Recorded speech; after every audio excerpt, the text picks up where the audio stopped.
read you here. This is from the Rock Island Argus in August of 1968. Okay, I was a member of the Rock Island JCs. In 1967, we got our kids into a program called the Sports Jamboree, and we were going to haul kids to Sterling and other places for track meets, but we didn't have a coach. And I told the guy, I said, well, I know a guy that'll help us till we can get one. I went and got Ray. And 10 years later, he was still there. But that 1968 year is very interesting because, as it reads in the paper here, the Rock Island JC scored a sweeping victory at the District JC Sports Jamboree, and it goes on into 18 out of 41 events that we won. And it goes on and it talks about the program, and the weather was good, but he did a fantastic job. And that's why we're here tonight. We want to say thank you. So, Mr. Booker Edgerton. Good evening. Good evening. I am a product of Ray Lomas.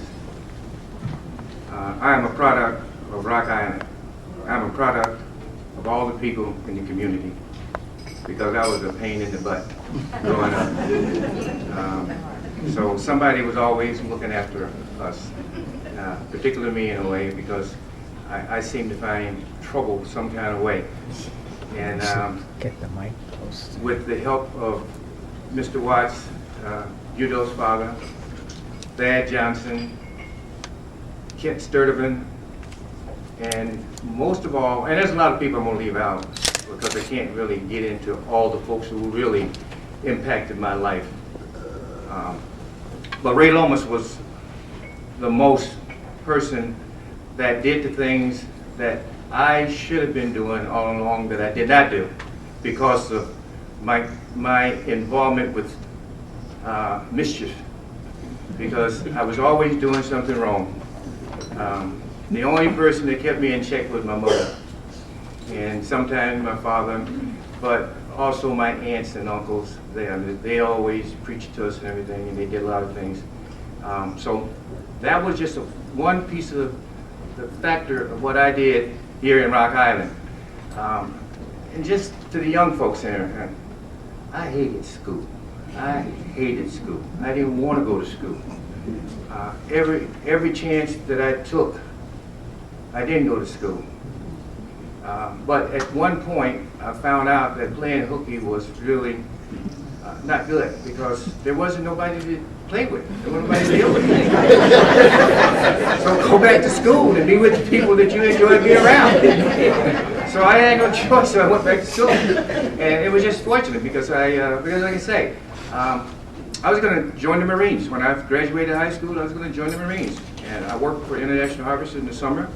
And a lot of folks kept saying, go to school, get your education. Don't want it. But I worked that whole summer. I made, I don't know, $700–800 I was able to save. And finally, between Ray Lomas and Thad Johnson, they said, you need to go get education. And I had about 37 scholarships. Didn't mean anything to me because I didn't want to go to school. Kent Sturtevant, he said, Booker, why don't you go? My grades wasn't good either, so that's another thing. But fortunately, in Illinois, you know, it's a state-supported school and everything, so I still could have went to Illinois with a little bit of nothing. But I worked that whole summer and saved my money. And after they talked me into going to school, I went to Western Illinois University, and I paid my way to school the first year. And I could not believe that I would spend my money on education. But it all paid out, you know. I did my time at Western Illinois. I played baseball, football, wrestled, and ran track. But I was most gifted at baseball. And I always thought that's what I would do if I did anything professionally. Although I was good in football too. And I told Kent Sturtevant, you know, he said, go to this junior college and everything. And I told him, I said, I'm too good to go to a junior college. You know? Not understanding, you know, it's just being me, you know, just smart mouth kid, you know. But I was very confident in myself. And so that's why I didn't go to junior college, but I was glad I didn't go. But through Western Illinois, I was able to achieve quite a few things. Coach Saban, Lou Saban, was my coach there. When I graduated in '62, the draft. I didn't get drafted in the National Football League nor the American Football League. I went in as a free agent with the Buffalo Bills. Lou Saban was a coach with the Buffalo Bills at the time. In fact, he was not the coach at the Buffalo Bills. When I signed a contract, with the Boston Patriots. And that was prior to, I was still playing baseball at Western.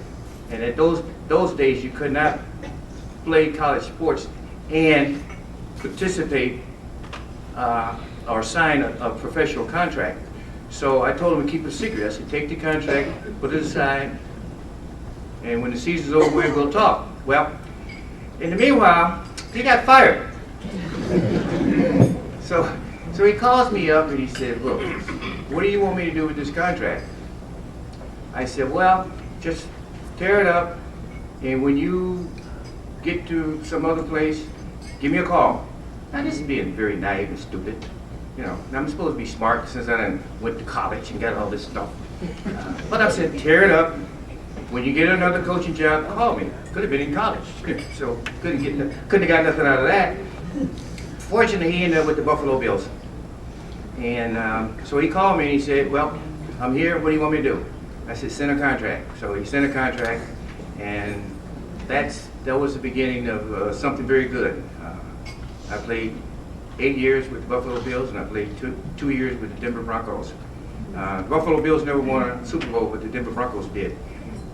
So I always use that as a bragging fact, you know. I said, well, you know, I played 2 years with Denver, you know, so at least I did play on one team who eventually won the Super Bowl. so those are some of the things that went along. So tonight, we're here to honor Ray Lomas. If you look on the back of your page there, you know, it tells the story of Ray Lomas. I don't need to talk about and say everything, because that says everything about Ray Lomas. He is a man that have demanded respect from a lot of folks, and he have gotten respect from a lot of people. Just paper and all that, you know. But the bottom line is, I just want to thank all of you for being here, because he's not just my mentor. He's a lot of people's mentors, but most of all, he's your friend. He's the person that you trusted with your children. He's the person that made me what I am. And Ray, thank you for all that time and all those quarters that we took from you out of that car. You know, I mean, you know, it's amazing that the trust factor. He had probably about $40, $50 in quarters, and he put them in there, and he said, hey, if you need something, use them. If you're not, don't take them. So that was a big trust factor, and we dealt with that. We didn't take those quarters unless we was actually buying something. Wasn't buying pop, wasn't buying ice cream. He was buying food to nourish our bodies, to go out and play the baseball games that he had set up for us. You know, so there was a mutual trust between the guys and Ray Lomas.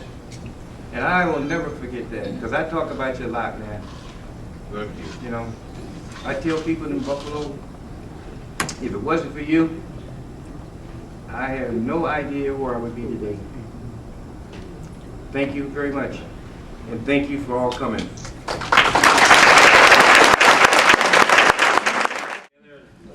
Made a little plaque. Read what it says on here.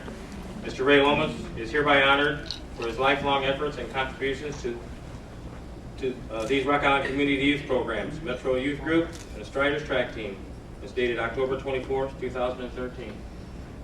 We love you, bud. We love you, man.